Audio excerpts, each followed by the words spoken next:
a quote by His Highness Sheikh Mohammed bin Rashid, the Vice President, the Prime Minister, ruler of Dubai. His Highness was clear when he mentioned, I just wanted to make sure I get it right.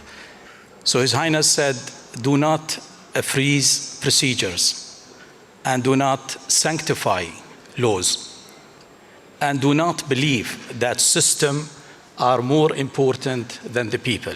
So the ultimate purpose of a legal procedure and system are to serve the people. So His Highness' message was very clear. It was beyond a strategy or a vision or a roadmap. So if I may begin in the UAE, so to answer the question straightforward, the most complicated probably a regulation when it comes to the Ministry of Justice, probably the criminal and the civil procedural law. And everyone would think that usually working on a zero bureaucracy in a Ministry of Justice is difficult. But let me talk about the journey of the Ministry of Justice, which began back in the year 2021, when the government first introduced the project of the 50s. So among those projects were two pillars that the Ministry of Justice worked on. The first one was updating our regulations, and the second one was re-engineering to all of our legal and judicial services. So the journey actually began ahead of the Zero Bureaucracy program. So by the time the government announced the Zero Bureaucracy program, we at the Ministry of Justice have almost updated 70% of our legal and judicial services regulations, along, of course, with the legal services, the other legal services. So by the time the government announced the Zero Bureaucracy program, and we had almost updated the 70% of our regulation, and going forward, by the end of the cycle itself, we managed to reach 90% of updating our regulation. So the regulations has never been an obstacle or a challenge, irrespective of the nature of the services that provide. So to answer the question, yes, usually the legal and judicial services are very much interconnected with the regulation, but it has never been the case or a challenge for us, at least in the Ministry of Justice. The way we're looking at eliminating bureaucracy in Gabon is in August, we passed a law on digitization that makes it mandatory for every government agency to digitize. So it's not something that we want to leave up to individuals to think, am I comfortable with technology? Am I not comfortable with technology? The government passed a law saying, you must move forward with technology because this is the way of the world. So that is the first thing. We're also making sure that every government services is interoperable in order to make sure that we're harnessing our data. And some of the key projects that we've been doing and undertaking in order to connect better governments to citizens started obviously with business registration. It's one of the easier ways to embrace the private sector and make it easier for them. We know that economic growth comes from making it easier for private businesses to start and to grow. So most of our ecosystem is organized around making it easier for them. We're also looking at DPI and ensuring that making payments for government services is more and more easy. As you know, in Africa, and Gabon is one of those countries, mobile money is really well spread, and so we're ensuring that governments can collect payments by building a government payment entity that will be responsible for collecting payments cashless. So we're really, pushing cashless reforms. The last thing I'll say probably is, why do we print? In Gabon, we spend tens of millions of dollars printing paper every day. When you go into a minister's office and you see a big pile of paper, it's something that looks cool. It's like, oh, he's working hard. But actually, you should not be seeing all this paper. It's not normal. And this is something that I'm really trying to fight for and fight against. That culturally, you want to show that you're having a lot of work, but the new productive government servant should be having an iPad and just signing electronically. So in 2 weeks' time, we're passing a law on e-signature to make sure that you no longer have to print anymore, because we print to sign. Once we sign, we scan, and then we send it. So why should you spend money printing when you don't need to, when you could just sign electronically? And this will be a big cost saving for us. So these are some of the ways we're looking at bringing closer government services to our citizens. In Ecuador, we have a very pragmatic approach. It's really hard, I guess, that most of the countries or companies we have, there's not enough cash to do everything that we would like to do. So when, for example, in the private sector, if you have to decide, if you have certain amount of resources and you have to decide what to do to manufacture a new product or to have a new line of production, you have to decide what will have the biggest impact in your income or the biggest impact in your reducing your costs. If you move that to the public sector, then you will think, if I have 3 or 4 approaches, what will be the best approach to improve the citizens' life in the best way? What will they have the biggest impact in the short term? So that's the way that we see it. We try to have a pragmatic way to see which project will have the biggest impact on our citizens to improve their lives, to improve their day-to-day lives with the budget that we have at the time. Now, to do something is better than to do nothing. So when you start with something, then you can start from there and start building from there the other projects next year and the next one and the next one. The other approach that has worked to us is to review all the processes that we have.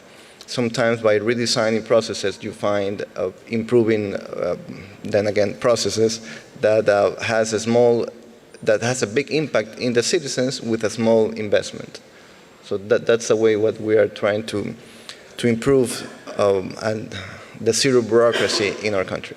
So Azerbaijan's experience with public service reform is closely linked to the establishment of Assan service, launched in 2012 on the initiative of the President of Azerbaijan as part of a broader anti-corruption agenda and public sector reform. The objective was clear: cut red tape, eliminate discretion, and make public services simple, transparent, and citizen-centric. Today, over 400 public and private services are delivered through Assan service, not only through physical centers, but also via mobile Assan units that reach remote areas and through online platforms that allow citizens to access many services digitally, reducing time, cost, and unnecessary procedures. This approach has resulted more than 90% citizen satisfaction rate and minimizing corruption and bureaucracy risks. To ensure effective results, service providers undergo continuous professional and ethical training, which helps transform simplified procedures into consistent, high-quality outcomes rather than one-off reforms. From a global perspective, Assan service directly contributes to the 2030 agenda, particularly SDG 16, by strengthening effective, accountable, and transparent institutions, ensuring equal access to services, and rebuilding trust between citizens and the state. At the same time, its international expansion reflects SDG 17, as the model is shared through partnerships and adapted to national contexts. Today, Assan operates in 6 countries, demonstrating that simplicity and accountability in public service are transferable across regions. The success of Assan has been internationally recognized, including being a 2-time UN award winner, as well as through the Best Government Service Award, which during the World Government Summit 2 years ago, and a recognition we highly appreciate. We also take inspiration from the US visionary leadership in public sector excellence, and on the zero bureaucracy program closely aligns with our own approach. Our cooperation in this area is very important to us as we move from reforming processes to delivering tangible results for citizens. Okay, so I think I'll just refer this to our international judicial cooperation. So for the UAE being a global financial and logistic hub, I think the international judicial cooperation has become very essential, and that's to ensure effective cross-border justice and enforcement. Just to give you a little bit of highlights on number of judicial cooperation that we have with the international community. The UAE enjoys 150 judicial cooperation agreement with more than 52 countries. And we are in the process of negotiating another 61 agreement with another 30 countries. So in collaboration with our national colleagues on the UAE, we have came up with enabler for managing the international judicial cooperation, and that was done through a unified digital platform. So just to give you a bit of background on the platform and how it would work. So usually if there is any request comes from the international community, it has to go through the diplomatic channel, and then it has to come to us as a Ministry of Justice, being a central authority, and then we have to coordinate with the concerned public prosecutor or the agencies. With this unified platform, the process has been very much simplified, and it came basically from a minimum of 20 days on a national level only coordination to less than few minutes. So we have implemented the zero bureaucracy process into the international cooperation. That's the phase one. We're looking forward to export this experience and this digital platform to our counterpart in the international community. I think the key takeaway for us in the Republic of Gabon is that the policy framework is really important. Sometimes, and we've heard it earlier today, we're all trying to race into digitization, into AI, and we don't always understand what that even means. So I think for us, we're really trying to take a structured approach, understand what the leading countries like the UAE, Estonia, and some other countries have done, the pros, the cons, and make sure that we can learn from this and move forward with the way we move into the digital space, embrace and include our communities, because we have many people who don't necessarily still have access to internet, so that's something that we care about, and make sure that we have an inclusive process going forward to build up capacity in the age of skills and knowledge and AI. My key takeaways. I believe that all the citizens' services or the government services must be focused on the citizens. They have to be, we have to think about our citizens' day-to-day lives, and the solutions that we provide, there must be around their lives.